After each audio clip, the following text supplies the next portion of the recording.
If you're looking into expanding your team and considering hiring someone for the first time, or maybe you already have a small team, this episode will help you understand why being okay with uncomfortable conversations is actually going to empower you to be the best leader and CEO that your business requires. Let's dive in.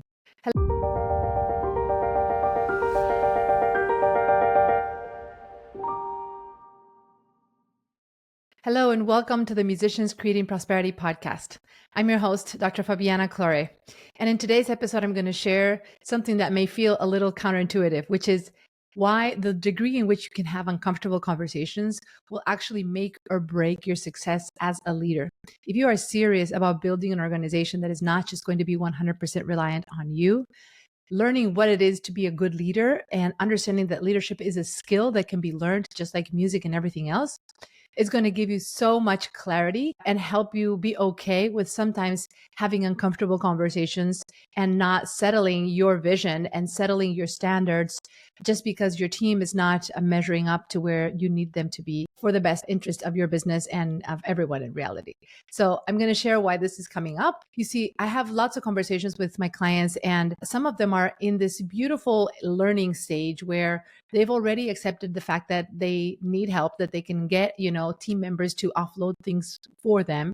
They've already recognized the value in delegation. And so they're at a stage where now they're trying to figure out how to juggle the two, keeping their business going while also maintaining a team and creating a culture and standards of excellence and understanding how to lead with integrity, but also with assertiveness and with clarity and conviction. And one of the things that happens when we shift from initially having done everything ourselves in our businesses, being the solopreneurs, to eventually bringing in some people that help us, is that there's a fine line between wanting to just get things done in the best way possible and let people help you the way they can help you, and also just letting them take control of your vision and of your standards, and in some instances, lowering your standards. Here's the thing. I have conversations with clients who tell me, I have a virtual assistant, I have someone who's helping me, but they're not measuring up. They're not finishing on time. They're not fulfilling their duties in the way I need them to. And I want to tell them to measure up and to improve, but I just don't know how to do it without feeling uncomfortable or without pushing them away, perhaps. And sometimes they tell me, I really want to let go of this person, but I just can't find the courage to do it. And believe me, I know how hard it is to fire someone. I understand. We're all going through this process as we evolve, right? And the first time you have to let someone go in your team is always going to take a huge evolution in your own leadership skills. And it is not a comfortable conversation, but it is a necessary milestone in order for you to learn to lead with conviction and to be effective as a leader. And so I see sometimes musicians come to me and they say, I was about to tell this to my team, but then I decided not to, and I stepped away. And then they keep dragging and dragging and dragging the disappointments, right? Whether it's that their team don't finish things on time, they don't do things to their level of requirement or standards of excellence. But the leader keeps pushing, like putting themselves in a place of complacency, just trying to be nice, trying to always be liked, trying to always be in this place of wanting to be in agreement 100% of the time.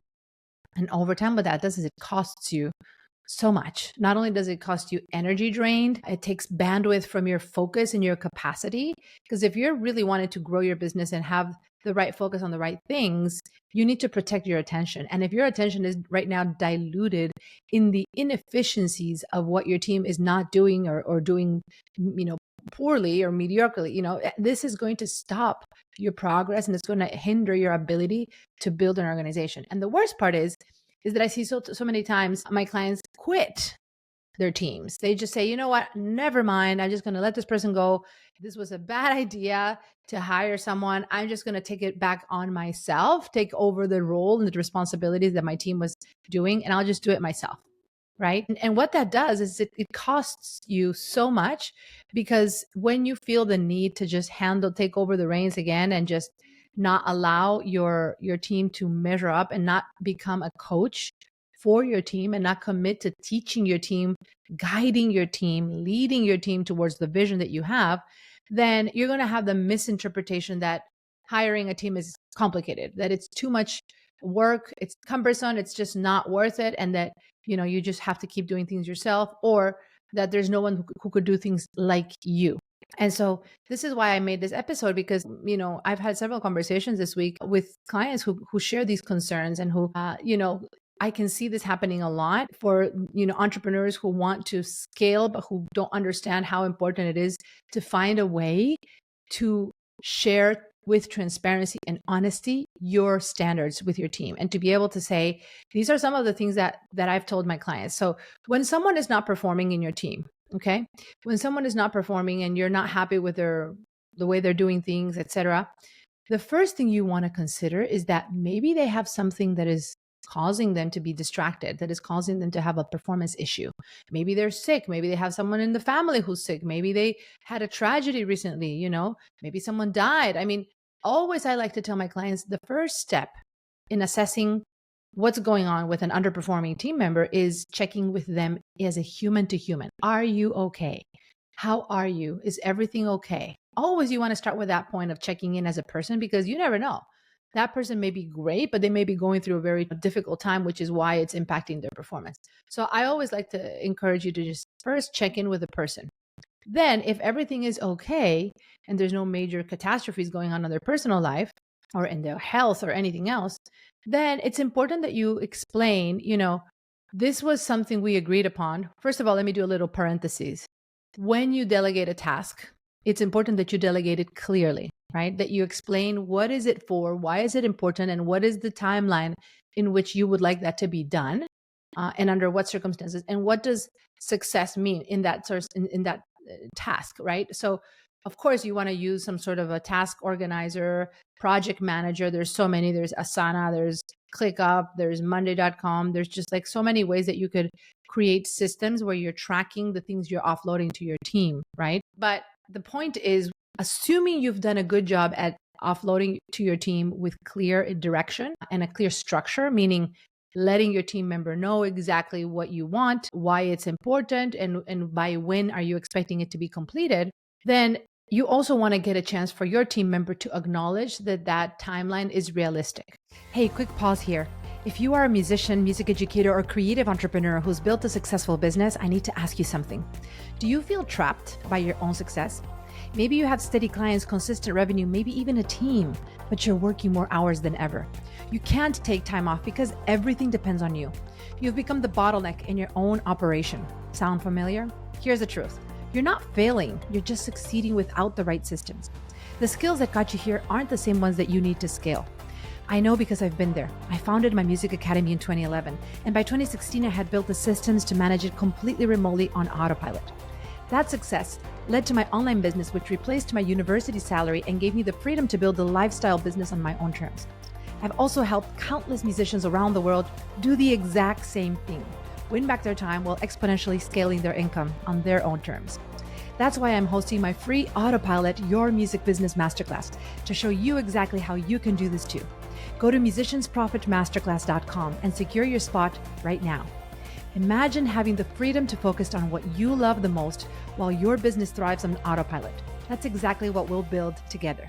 Now, back to today's episode. And it's okay if sometimes you have a million things in your head. If you're like the typical visionary, chances are you're going at 1,000,000 per hour in your mind. And sometimes you just offload a bunch of ideas to your team and just like, woof, here's all my ideas. Here, like, I'd like for this to be done like yesterday, And in your team, realistically, will not be able to keep up with that.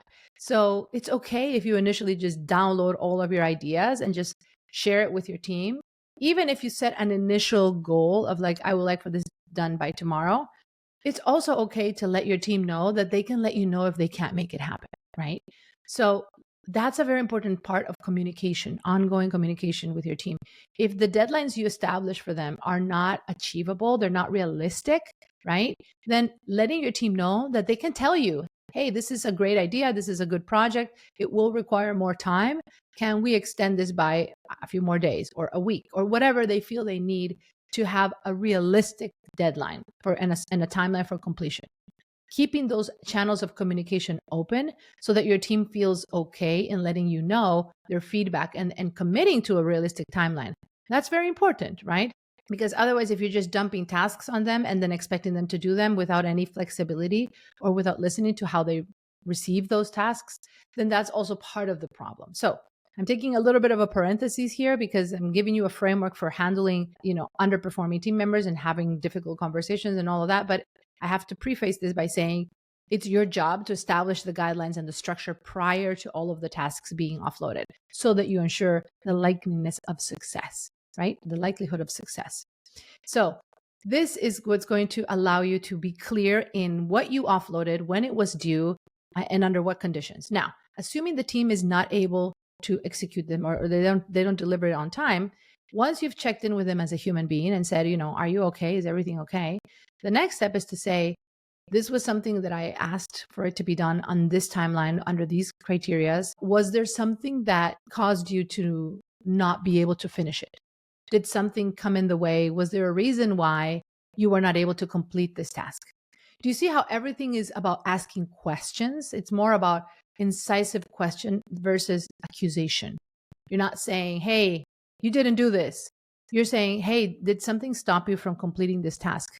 Was there a reason why you were not able to do this? Always coming from this place of curiosity. Maybe you put a different task ahead of it and then they had to put this one in the back burner because you put something else that took priority all of a sudden at the last minute, and maybe you forgot about it as a leader. Believe me, that happens all the time. So it's, again, question. Was there a reason why you were not able to do this? And assuming there was no real reason, it was just an oversight, then what I really encourage you to do is brainstorm with your team. How can this be fixed? Rather than saying, okay, this didn't work. Here are the solutions. Here's what you need to do next. And I don't want this to ever happen again. The best part of it is empowering your team to take ownership of the solution. They created the problem, but now they have to help with the solution as well, right? And that is going to be much better than just creating some sort of a consequence or whatever, right? And it's saying, okay, how can we fix this? What do you propose we do? This is a problem now. It's caused this and this and this side effect, if you will. The lack of performing this thing or doing it in the way we agreed has caused these consequences. So now, what would you suggest we do to fix this? And then it can be a brainstorming process, a collaboration. It's not like it has to come all on them. But again, it's putting the responsibility, the ownership on them, because this was something you delegated. If you're always putting out fires and taking back ownership yourself, you're basically telling your team that they're incapable of handling these tasks and that you have to come inevitably at some point and rescue the situation. And that is not the best form of leadership. And that is not going to allow you to develop strong team members who take ownership of their responsibilities. I mean, above everything, it's you believing in their potential, right? If you genuinely believe this person has the skills and the potential and the way they're working is just underperforming, the more you can stand up from a place of belief in their potential versus disappointment in their lack of performance, it's to be able to say, I know what you did. Like, this was not up to standards. This is not the way we work. And I want to know that I can trust you in the next time I delegate something. Therefore, what would you propose can be done in order to not only fix this, but also for the next time that something gets offloaded to you? What do you propose we can do together to ensure that this doesn't happen again? Or what would you do? Are there any reminders you can set yourself? Are there any things you can do to make sure that this doesn't get to this point and I find out it hasn't been done or it hasn't been done in the right way? And getting your team to commit to that next solution is going to be a very important part of this puzzle, because that's how you're going to teach your team to own their responsibilities versus feel like they have to always wait for you to come in and rescue. Now, of course, if someone has a pattern of continuous lack of performance and they're constantly underperforming and not finishing things on time or doing things at a medium level and just constantly falling below expectations, yes, you will get to a point where you'll have to say, listen, we've had many conversations already. I've tried to help you improve your performance. I see that this is not working. And unfortunately, this is taking too much time from me and energy. This is just it's not working. So I think it will be better for us to just part ways. And I will have to continue trying to find the team member that will be able to work in the standard and the pace that I need for my vision and for my organization. I think this is just not the right fit at this time. And I'm not willing to continue trying. So I want to thank you for all the work you've put into this up until this time. But I think it's time for us to part ways and just be very polite about it, right? And very amicable. Of course, there will be a point where you're going to have to let someone go, and being able to prepare for that is important. But before you come to that conclusion, always try first to coach your client, your team. Coach your team. Your role as a CEO and a leader is not just to lead them, it's also to help them develop themselves into being the people you want them to be for your organization to thrive, right? And being okay with having those conversations. Again, if you start from a place of curiosity, asking about their humaneness, asking about their human character, human life, if there's something personally that is stopping them, that always opens the door for the person to really open up and to feel safe and to feel that you really care about them, which hopefully is true, and that if there's something going on, they can share with you. I recommend you think about this because it is so empowering to see how your team can grow and measure up to your standards. And you always want to make sure that you are not lowering your standards just because you're avoiding having conversations with your team that may feel uncomfortable, or because you're afraid that if you have those conversations, they may leave. If they leave, that's okay. If they leave, you'll find some other people. Do not think that you are needing anyone. Like, you are worthy, you have a vision, and having these conversations from a place of openness, of love, of understanding, and most importantly, of abundance. Because if you are afraid that they're going to leave and you think there's no one else who can do that, that's going to put you in a place of scarcity and an energetic field of neediness. And you're just going to be tolerating things. And as the saying goes, what you tolerate, you perpetuate. So I hope this helps. If you've been struggling with having, uncomfortable situations with your team, not really knowing how to navigate them, maybe even developing a grudge over time, or you're finding that most of your day is just being consumed by these worries and conversations and things and thoughts in your mind about how your team is not measuring up. Hopefully this is going to help you have some quick tools to be able to implement, and let us know if this is helpful. Of course, if you want to continue helping spread the word of our podcast, please leave us a review. Help us share this with more musicians to help them become not only great entrepreneurs, not only prosperous, but also great leaders, right? That's at the end of the day what the world needs. So thank you for listening. And until next time, let's prosper together.